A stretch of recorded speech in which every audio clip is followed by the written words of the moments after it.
ব্ৰহ্মপুত্ৰ নাও দুৰ্ঘটনাৰ ফল জল পৰিবহণৰ বিধেয়ক গৃহীত কি আছে জল পৰিবহণ বিধেয়কত বন্ধ হ'বনে নাও দুৰ্ঘটনা প্ৰতিবেদনৰ আৰম্ভণিতে মন কৰক এই দৃশ্য হয় এই মহাবাহুত সংঘটিত নাও দুৰ্ঘটনাৰ দৃশ্য এই দৃশ্যৰ যাতে পুনৰাবৃত্তি নহয় তাৰ বাবে জল পৰিবহণ বিভাগে সদনত উত্থাপন কৰিলে the Assam inland water transport regulatory authority bill 2018 The Assam Inland Water Transport Regulatory Authority Bill 2018 বিবেচনাৰ বাবে মই সদনত উত্থাপন কৰিলোঁ। বহু বিতৰ্কৰ অন্তত সদনত গৃহীত হ'ল এই বিধেয়ক। Assam inland water transport regulatory authority bill 2018 পাৰিত কৰা হওক।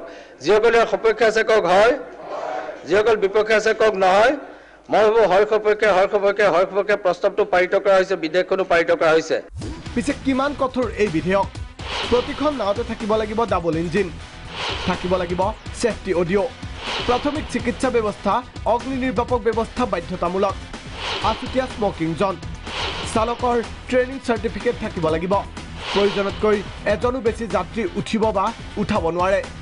যদিহে কোনো যাত্ৰী বা নাও কৰ্তৃপক্ষই এই নীতি অমান্য কৰে তেন্তে 25,000 টকা পৰ্যন্ত জৰিমনা ভৰিব লাগিব। নিশ্চিতভাৱে এই কঠোৰ নীতিয়ে বিপদ আনিব হাজাৰ হাজাৰ নাও চালকৰ জীৱনলৈ, যাৰ বাবে বিধেয়কখন গৃহীত হোৱাৰ আগতে সদনত তীব্ৰ বিতৰ্কৰ সৃষ্টি হয়।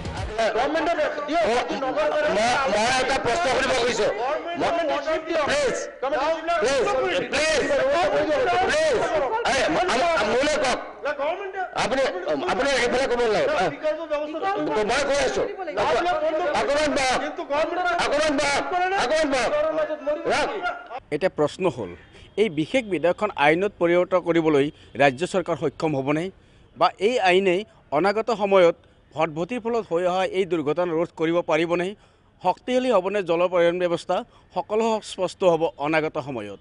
কেমেৰা পাৰ্চন প্ৰসন্নৰ সৈতে মই ৰমেন কলিতা, প্ৰাগ নিউজ, গুৱাহাটী।